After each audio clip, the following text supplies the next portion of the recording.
Tanggal 12 Februari 1993, di pusat perbelanjaan Bootle Strand, Liverpool, seorang bocah laki-laki berusia 2 tahun bernama James Bulger menghilang tanpa jejak.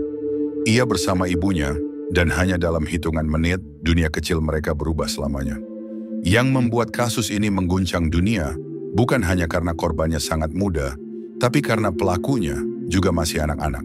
Robert Thompson dan John Venables, dua anak berusia 10 tahun yang, untuk pertama kalinya dalam sejarah Inggris modern, dijatuhi hukuman atas pembunuhan brutal terhadap seorang balita.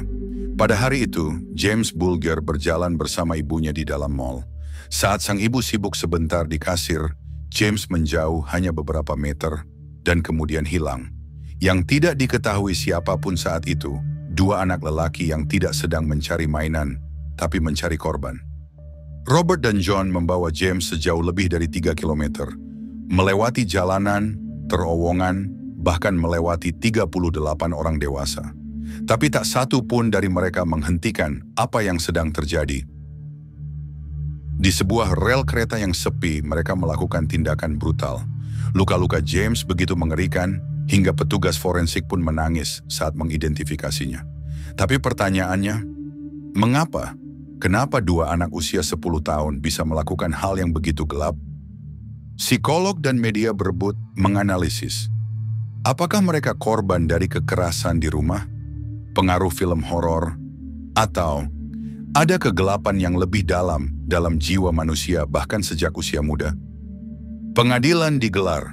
Untuk pertama kalinya, dua anak kecil duduk di kursi terdakwa dalam kasus pembunuhan. Mereka divonis bersalah dan menjadi pembunuh termuda di Inggris dalam lebih dari 250 tahun. Setelah bertahun-tahun dalam tahanan anak, keduanya diberi identitas baru saat dewasa dan hidup di bawah pengawasan hukum ketat. Tapi, apakah keadilan benar-benar ditegakkan? Kasus ini meninggalkan luka kolektif. Masyarakat bertanya, apakah anak-anak bisa benar-benar jahat? Apakah mereka pantas dihukum seperti orang dewasa?